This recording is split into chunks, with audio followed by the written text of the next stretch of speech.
এ বেলাল, আল্লাহর নবীর মৃত্যুর পর নবী সাল্লাল্লাহু আলাইহি ওয়াসাল্লামের বিরহ বেদনায় বেলালের অন্তর চূর্ণ বিচূর্ণ হয়ে গেল। সাহাবায়ে কেরাম পাগল পারা। হযরতে বেলাল জামা কাপড় গুছায়া, আসবাবপত্র গুছায়া হযরত আবু বকর সিদ্দিক রাদিয়াল্লাহু তাআলা আনহুর সম্মুখে হাজির। হযরতে বেলাল বলে, ভাই আবু বকর, আমারে বিদায় দাও। যে জায়গায় আমার নবী নাই, যেখানে আমার নবী ইমামতি করবে না, আমি বেলাল সে জায়গায় আজান দিতে পারবো না। হযরতে আবু বকর সিদ্দিক রাদিয়াল্লাহু তাআলা আনহু বলে, বেলাল, নবী সাল্লাল্লাহু আলাইহি ওয়াসাল্লাম আমাদের ছেড়ে চলে গেছে, আমাদের অন্তর ব্যথিত। আর এখন তুমি বেলাল যদি আমাদের ছেড়ে চলে যাও, ও বেলাল, আমরা কেমনে থাকবো? বেলাল, তুমি যেও না, তোমার যাওয়া হবে না। বেলাল বলে, সিদ্দিক আকবরকে বলে, ভাই আবু বকর, আমার ছেড়ে দেন, আমি মদিনায় থাকবো না।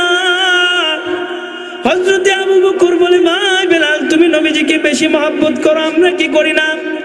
হযরতে বেলাল বলে, হে আবু বকর, আপনি এই কথা বলে আমাদেরকে লজ্জা দিবেন না। আপনি যে মহব্বত করেন না এ কথা আমি বলতে চাই না, আপনারা যে মহব্বত করেন না তা আমি বোঝাইতে চাই না।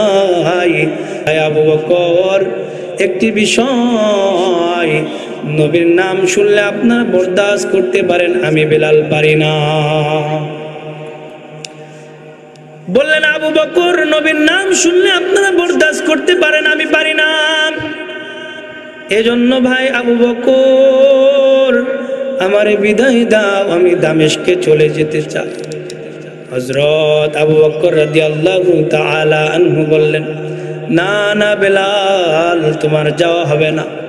হযরতে বেলাল বলে, আবু বকর, আপনি আমাকে উমাইয়ার শাস্তি থেকে, উমাইয়ার কাছ থেকে আমাকে আজাদ করেছিলেন, খরিদ করে যেহেতু আজাদ করেছিলেন, আপনি যদি আল্লাহর জন্য আমাকে আজাদ করে থাকেন, তাহলে আমি বেলালকে ছেড়ে দেন, আমি বেলাল আমার গন্তব্যে চলে যেতে চাই।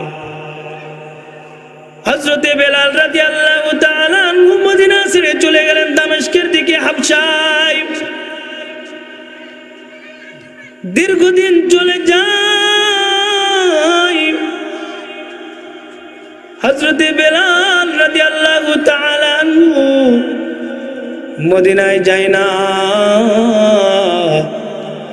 মদিনায় হযরতে বেলালের কোনো খোঁজ নাই।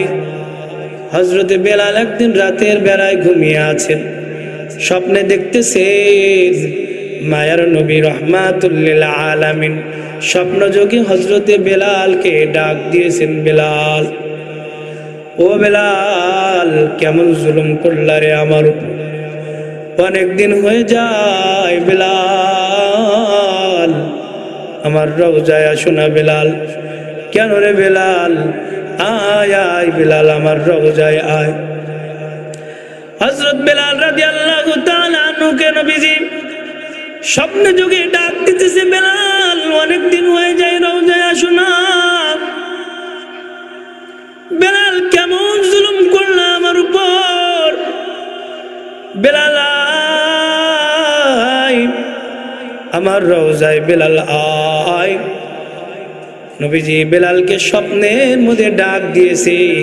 হযরতে বেলালের ঘুম ভেঙে গেছে। হযরতে বেলাল চোখ দিয়ে টপ টপ করে পানি ছেড়ে দিয়েছে। অনেকদিন পরে আমার নবী আমারে ডাক দিয়েছে, মায়ার নবী রাহমাতাল লিল আলামিন আমারে ডাক দিয়েছেন।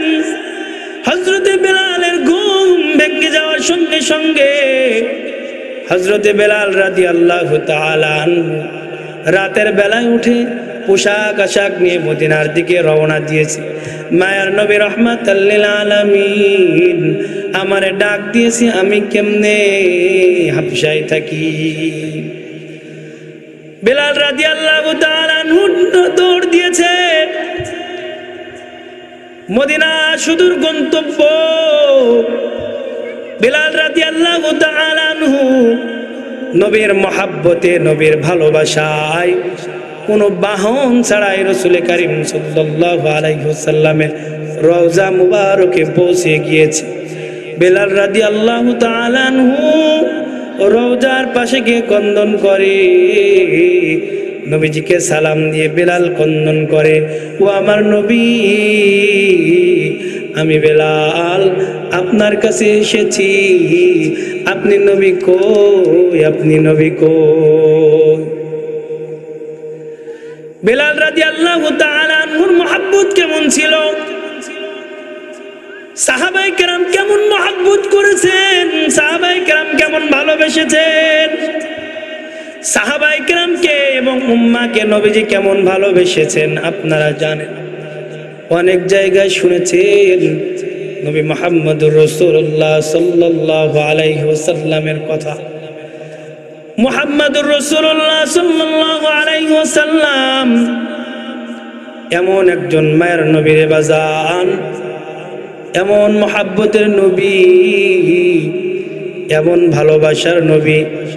আখিরাতে হাসরের ময়দানে যখন সব নবীর উম্মতেরা নফসি নফসি করতে থাকবে, নবীর গোলামেরা, নবীর উম্মতেরা নফসি নফসি করতে থাকবে, আল্লাহর গোলামেরা নফসি নফসি করতে থাকবে, হযরত আদমের কাছে যাবে, আদম বলবে আমি পারবো না,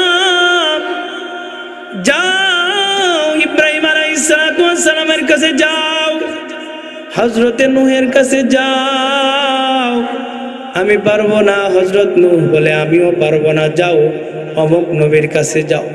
সবাই নফসি নফসি করতে থাকবেন। মুহাম্মদ আরবি সাল্লাল্লাহু আলাইহি ওয়াসাল্লাম বলবে রব্বি হাবলি উম্মতি। মুহাম্মদুর রাসূলুল্লাহ সাল্লাল্লাহু আলাইহি ওয়াসাল্লাম বলতে থাকবেন রব্বি হাবলি উম্মতি, হে আমার রব, আমার উম্মার কি হবে, আমার উম্মতের কি হবে।